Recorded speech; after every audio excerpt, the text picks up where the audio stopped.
Welcome back to The Move, where we're vibing through the book 10 minutes at a time. I'm your host, Justin Koo, and in today's episode, we're talking about that one time in the Bible that seems to suggest that Abraham may or may not have been divorced. If you're wondering, what are we talking about? Genesis chapter 23, verses 1 through 20. My guest for today is an author of the new book, Free from Sin. Jonathan Leonardo, good to have you back. You're not just a pastor, you're an author now. Did you know that?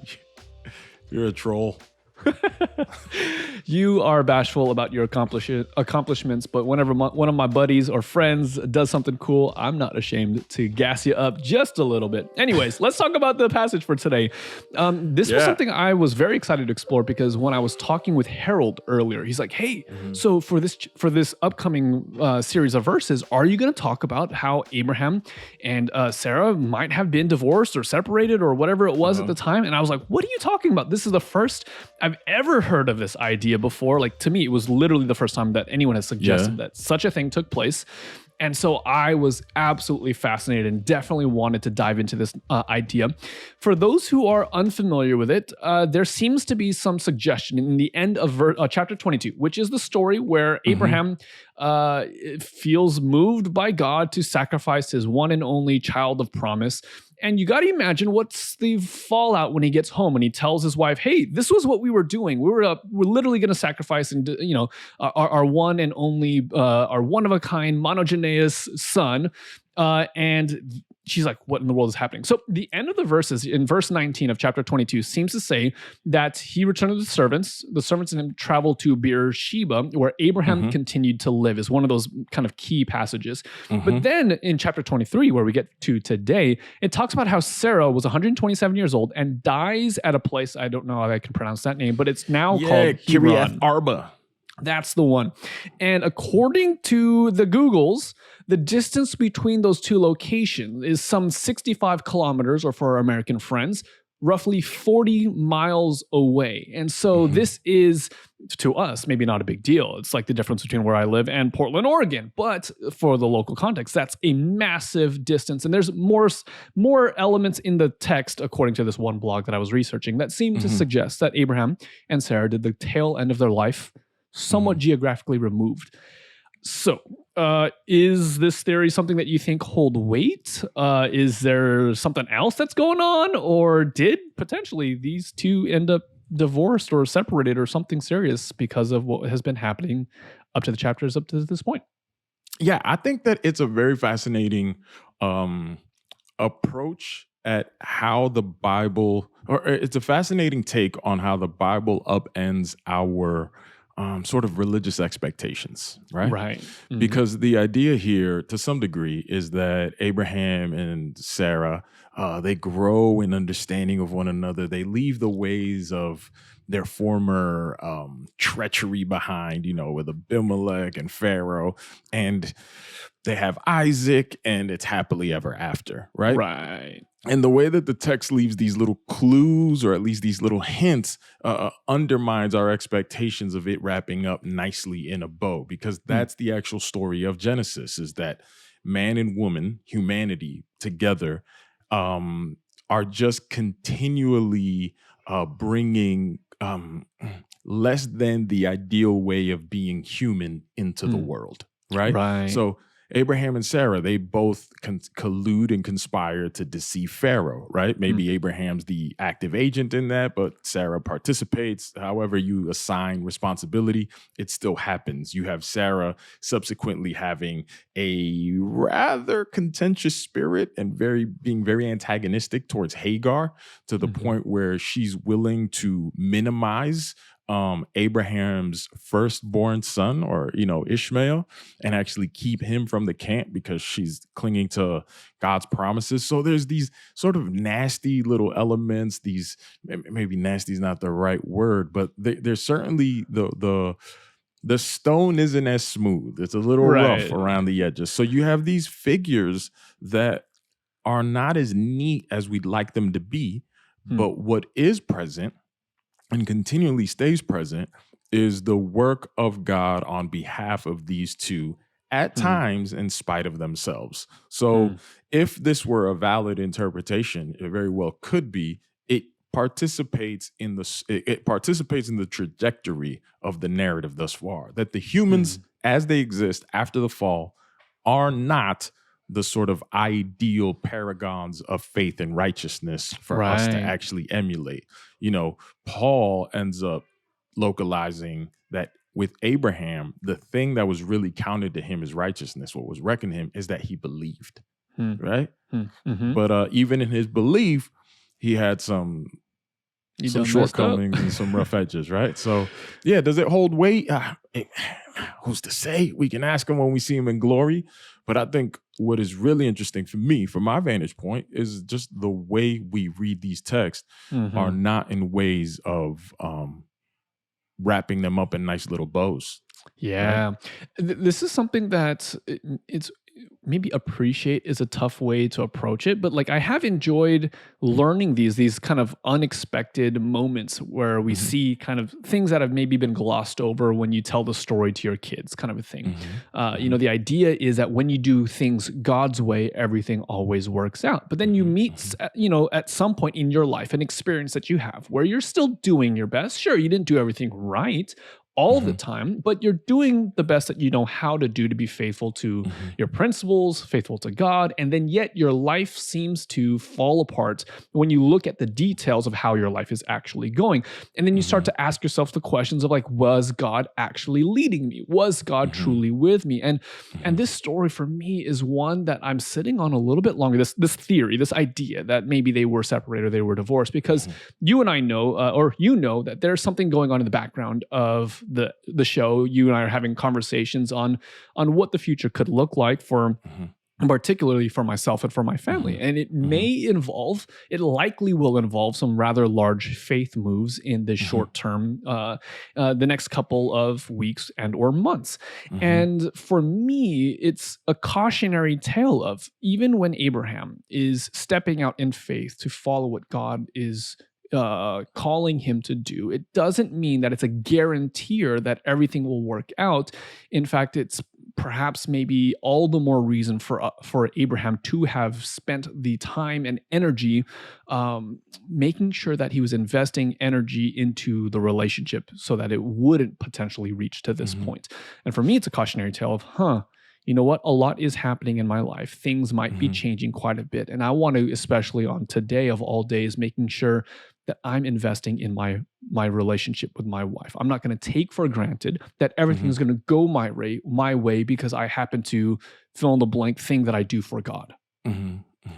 Yeah, something that strikes me about as you talk about that is that whether or not Abraham and Sarah were together at this point, what's really interesting is that when he actually buys the cave, right? And the way he buys the cave is a rather interesting little narrative and the sort of culture around the way he buys the cave. But that the cave he ends up buying, he actually purchases from the Hittites, and he purchases them, and Sarah ends up being buried there, but also Isaac and Rebekah end up being there, and Jacob and Leah end up being there, right? Okay. Rachel is not there, right? As I understand it, Rachel's not there. It's actually Jacob and Leah are there, and Isaac and Rebekah, which like if you follow, Leah ends up being the one that's unloved in Jacob's story, right? We haven't gotten there, but Leah ends up being the one that's unloved, and yet she's the one that's buried with him, right? So that in sort of this broader sense, as I'm looking at this story, and even as you see where Sarah's buried and with who and why, it's according to the workings of God through these humans together, right? It's not ultimately the decisions and the shortcomings that Abraham and Sarah have maybe in their marriage. It's not the workings of Jacob wanting Rachel more than Leah, right? It's ultimately the way that God is working through these humans that they're laid to rest together is an indicator of God's work of using humanity together for his purposes. If you see what I'm getting to, like Canaan, that piece of land ends up being the promised land. It ends up being where the patriarchs and the prophets and the nation of Israel actually ends up finding a home, right? And the actual home that they embodied is on the very grounds where these patriarchs are laid. And the ones that are laid are the pairs that God was working through, It's not, it's again, this idea that the main actor that is constantly in the background and every once in a while shines forth in the foreground is not the primary players that you would think, Abraham and Sarah. Like, no, it's God. It's God at work, right? And God builds his nation, right, on the foundation of these patriarchs that were paired up in a way to accomplish his purposes, right? Now, certainly we have a responsibility if we're looking at this whole marriage thing. And as you're talking about the moves that you're making, you certainly have a responsibility to care for the one that you're mated to, right? To be sure. But what's fascinating to me, well, at least what I'm highlighting here, right, is that the purposes of God in using this pair, right?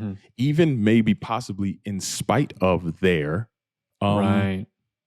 marital distance. You see what I'm saying? Yeah. So because think about Jacob and Leah again. Not the best situation yet. That's the pair that's there.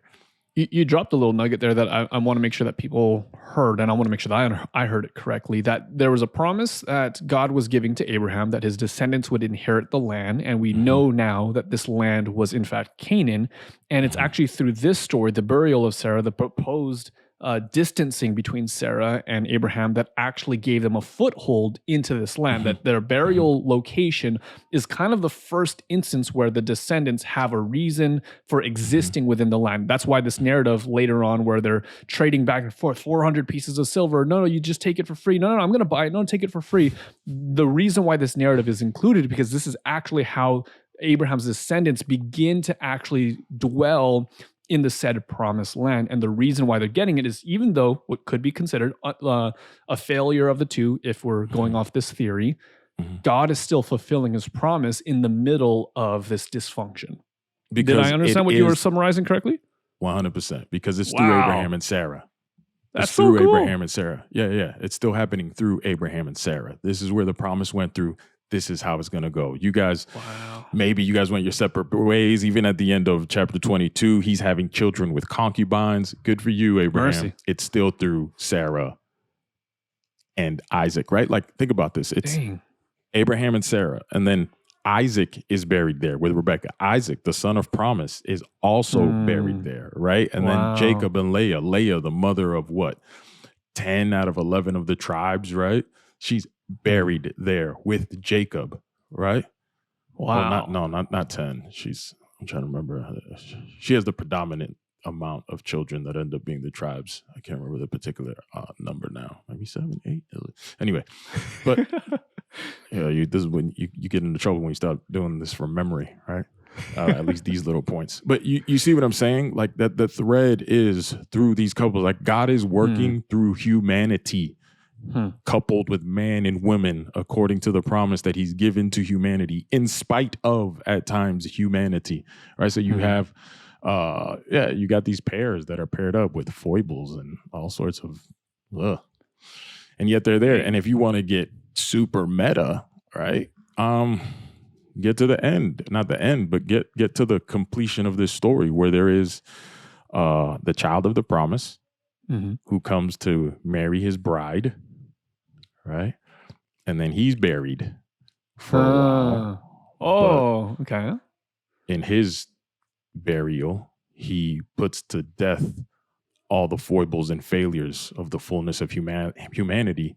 And then when he's resurrected in purity and washes his bride so that him and his bride are the fulfillment of the new humanity, right? Like there's all these themes, I think, at play here that are really cool. That's really awesome. Like before we ended up talking about this episode, as I was just reading it for myself, I was like, okay, you know what? This is, I feel like this chapter, I could just read the heading of the chapter and have gotten kind of the point of this chapter. The burial of Sarah is how the NLT says. It's like, okay, cool. Well, I get that that's an important moment in Abraham's life. You know, he lost his wife. Of course, that's going to be very saddening for anyone who goes through that experience. So I get why they would write that down. But then as I read the chapter, I'm just like, okay, cool. She was old. She died.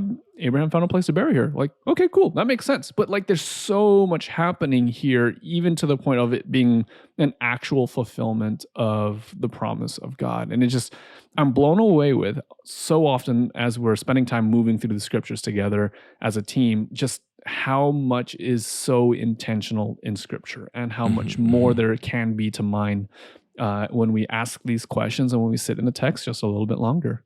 Yeah, and just the levels and the layers of depth and meaning that continue to compound as the story moves forward, because the story will come back to this cave, right? It will come back to this property over and over. As like I said, Isaac, Rebecca, Leah, Jacob, like it will come back there. And it's like, why is it coming back there? And what is the importance of like those who steward and carry the promise to be buried in this one place, right? Wow.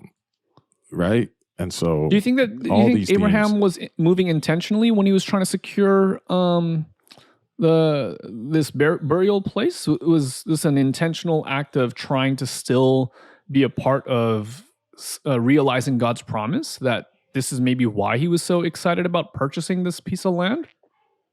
you know what? I don't know. I can't say, because I mean I look at the text, it's in front of me, and I can't from my vantage point, maybe I don't know it well enough to mark out any indicators that he was working with that sort of knowledge. All I know is that the way he did work, it's just really interesting that the way he did work was at least an acknowledgement of his position in life and his relationship to Sarah. Even if they were distant, it was like, this is the woman by which these things happened and is happening. Also, he remarks to these guys, I'm a sojourner and a foreigner, right? And he has these dealings with them that he won't receive the gift from them, because he wants to make sure that seemingly that it's from the hand of God that he receives everything. So it's a gift from God for him to even actually have the wealth to purchase the cave.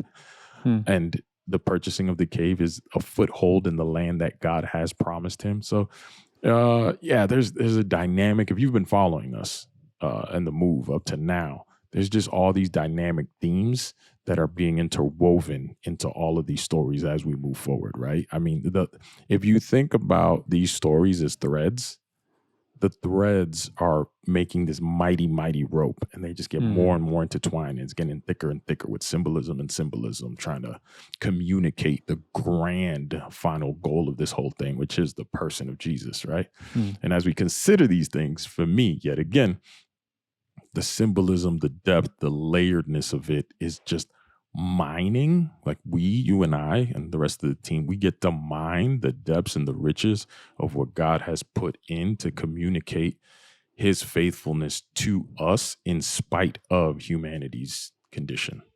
And so just over and over, I marvel at that. So I see this in Abraham, the way he postures himself. There's a growth, right? If you read this passage, there's a growth in the way he relates to foreigners and sees himself as a foreigner.